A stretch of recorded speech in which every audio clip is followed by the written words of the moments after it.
Hello everyone, and welcome to this a new series which is called as A to Z of data science, right? And in previous session we discussed about A. Okay, now it's the time that we go into B for bias. So if you have not seen the previous session, okay, I'll give you the link of that previous session on in the description box. Okay, you can just go ahead and do that.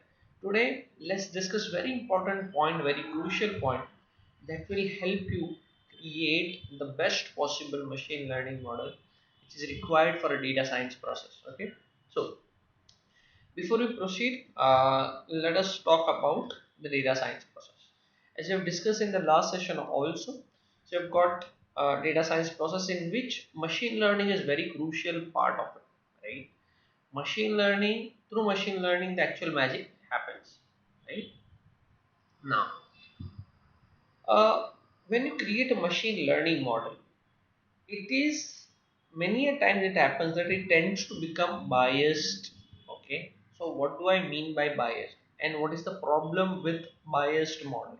Okay, we'll talk about that in today's session. Now, when you have a bias model, I'll tell you the problem first. Okay, when you have a bias model, your model tends to underfit. Okay, what do you mean by underfit? That's also a term. Okay, we'll talk about that as well. Okay, now let us take an analogy of, let's say I'm a school teacher, okay, and you all are my students, okay, and instead of focusing on the entire class which is of, let's say, 100 students, I just focus on the first row of students. Okay, I don't care what the other students are doing except the first benches, right? What this will do is, this will create a problem. The problem is the problem is I am more focused towards the first benches. They will only learn from me, okay, and I will learn from them. Okay, I will give them the information, they will give me those feedbacks and stuff, right? And rest of the other folks will be neglected. Okay, and that is the problem.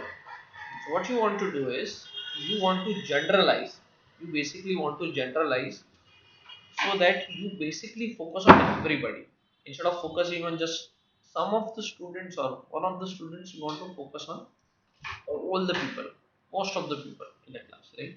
And that's the same funda happens here as well. Okay, so when you create a model, okay, so let me show a diagram here. Okay, so at this point in time, just focus on this this diagram. Don't look at this diagram. Okay, in the upcoming series we'll be talking about this high variance. Okay, but at this point in time, don't look at it. What you want to do is, let's say each blue point is a class student, right? And as a teacher, I need to focus such a way that, all my students get generalized.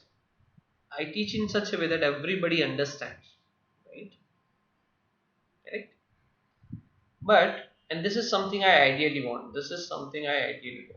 right? So your model is supposed to basically focus on, in a generalized way, every data point. Okay, every data point it should focus on, right? But what happens is sometimes the model just focuses on certain data points only. Okay, and rest other data points it leaves. Okay, so this blue points are nothing but my data points. Okay, my data records. Okay, in our example it's a student, and this red dotted line is nothing but a model.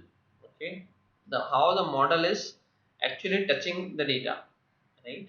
How it's generalizing data. If you see here in this diagram, okay, it is just focusing on certain data points, this this rest all the distance is very high, right? The distance is very high from the dotted line, That is what we call it as, most of the data points are ignored by the model, and some of the data points are being focused in a biased manner. What happens because of that is your model tends to underfit. Okay, what do I mean by underfitting?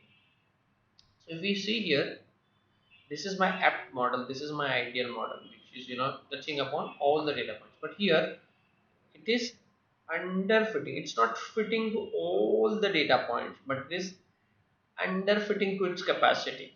Right? It is just fitting on certain data points only, rather than it should have done like this, right? That is what we call as underfitting. Now, what happens because of underfitting is, when you have underfitted model, since while training the model focused on certain data points only, that means the model has learned limited patterns.